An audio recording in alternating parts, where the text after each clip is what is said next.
Hey guys, today's video is about a case study of the Bangladesh Central Bank Heist.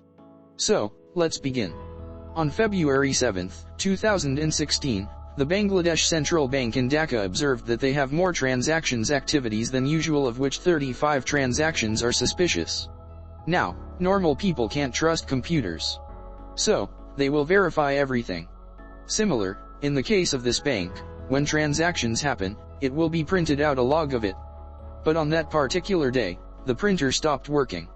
Is this a technical glitch or something? Nope, it was not. The printer was hijacked by hackers to evade the trace of their crimes.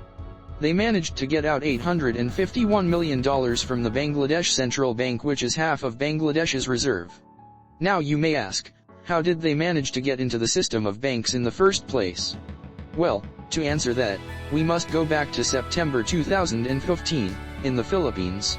There is a bank named RCBC where 4 men walked in and opened a bank account and put approximately $500 in a bank account and vanished forever.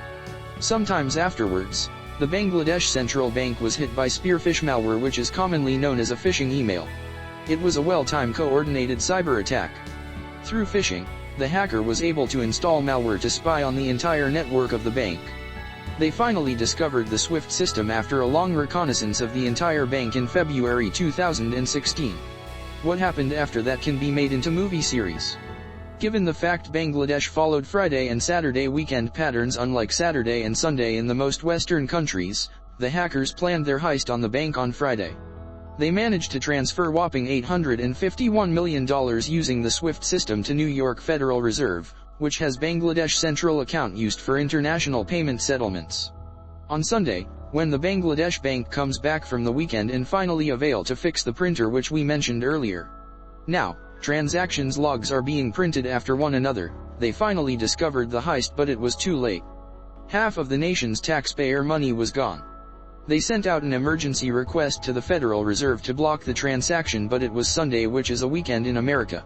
But luckily, the transaction was blocked by the automated system due to the word Jupiter, which is RCBC Bank branch name, also turned out sanctioned company named Jupiter Shipyard Company based in Iran, and is the same bank branch that we mentioned earlier in which 4 persons opened up the account. The automated system allowed some of the transactions, which are said to be $105 million, to pass through because it was coming from a legitimate source, which is Bangladesh Bank. After that, money ends up in 2 different sources in different countries, Sri Lanka and the Philippines. Sri Lanka one was $20 million, which were meant for NGO named Shalika Foundations. Luckily, officials at the Sri Lanka Bank begin the investigation into where the money came from and why. They found that the Shalika Foundation was a fraudulent organization and they reversed the transaction from where it originated. But sometimes luck didn't help. When Bangladesh bank officials learned that the rest of the money was routed to the Philippines, they requested the bank there to block the transaction. But on Monday, it was Chinese New Year, a national holiday in the Philippines, and no one was there to respond. The transaction proceeds and ends up in that 4 persons account.